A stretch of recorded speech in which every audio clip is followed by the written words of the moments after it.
Announcer says, "Oh, that's me. Sorry." Hey kids, it's Redshirts. Yes, Redshirts, a card game set in a universe similar to, but legally distinct from Star Trek. The goal of the game is to be the first player to run out of red shirts because the captains of boring voyages don't get promotions. You accomplish this by sending them on missions that they're not trained for, taking away vital equipment at the last second, and occasionally shooting them in the back and pushing them out of an airlock. Yes, red shirts. It's fun for the whole family. Now we're going to teach you how to play Redshirts. I'll be doing so by taking you through a couple of turns with the pink horsey over there and the brown bear. The first thing you want to do is deal out the appropriate number of red shirt cards. The rules will tell you what the correct number is. For purposes of the game we're playing right now today, we only dealt out a few of them. You also deal out 5 captain's log cards each player. These would normally be held in your hand where the other players can't see them. But for the purposes of this game, we're going to do them all face up so you can see better what's going on. You determine who the first player is going to be by going in alphabetical order of the red shirts each player has. So for instance, the horsey has Cadet Dietrich, begins with a D.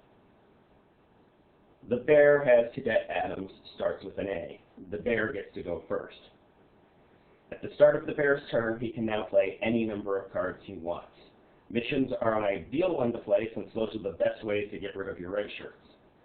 There is no limit to the number of cards you can play, and most cards can be played at any time, including other players' turns.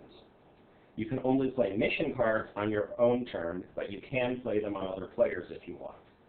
So if you have a card that's really difficult to fail, tossing it onto an opponent is a really good idea. So at the start of his turn, the bear plays a mission card called Wash in an Alien Bathroom. We are now going to see the core mechanic of the game, which is basically symbol matching. Wash in an Alien Bathroom has the medical symbol. This red shirt, for instance, Cadet Harrison, has the same symbol on her. It's the medical symbol, which means if Cadet Harrison was to attempt the mission, she would succeed. So to heck with her, we are going to send Cadet Loam instead, because his knowledge of tactics is of no use whatsoever when trying to navigate your way through a dangerous alien toilet. Cadet Loam is turned sideways to show that he is zapped, which means he's attempted an action, in this case, trying to wash in an alien bathroom. Cadet Loam lacks the medical skill, so he is currently failing the mission. The horsey doesn't like this outcome, so he's going to help poor Cadet Loam out by playing Autodoc. Autodoc is a piece of equipment which semi-permanently grants the medical skill. Equipment is stuck on a red shirt. They have that skill from now on. Equipment's only removed by special actions or when the cadet goes away. You can have any amount of equipment on a red shirt at any point in time. The bear does not like the fact his red shirt is passing, so he plays an event card called Wild Guess.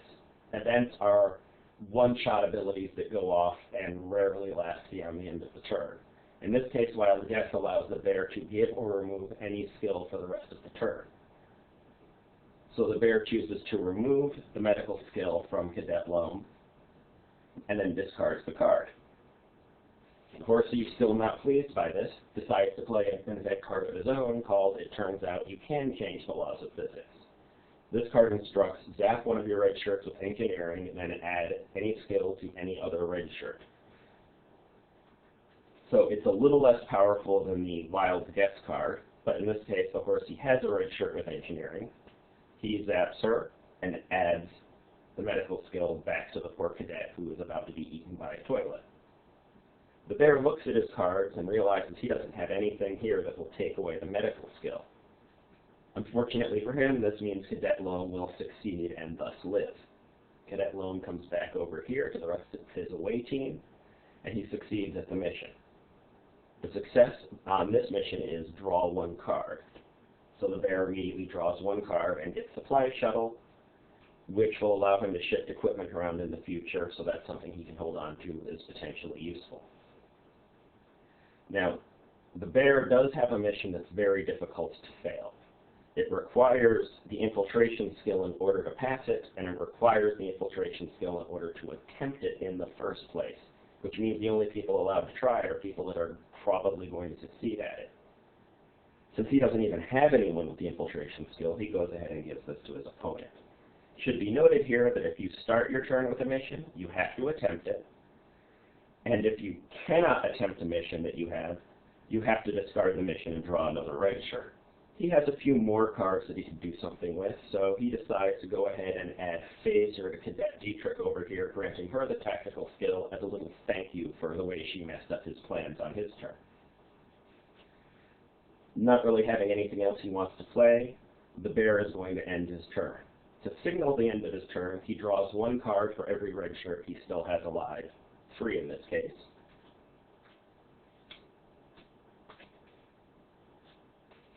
And he got a few missions out of that, which he can use in the future. If you wind up drawing so many cards that you have more than 5, you have to discard down to 5. Once the discarding is done, his turn is over. It is now the horsey's turn. The first thing the horsey does is unzap all of his red shirts. Now he can do stuff with them again. He has a mission in front of him. He has to try it. So in this case, Cadet Garcia is the only one that has the right symbol. She's the only one that can try it, so he sends her because he doesn't want to draw another red shirt. Cadet Garcia is currently passing the mission. So the horsey plays the location, Alien Prison. Alien Prison takes away the infiltration skill.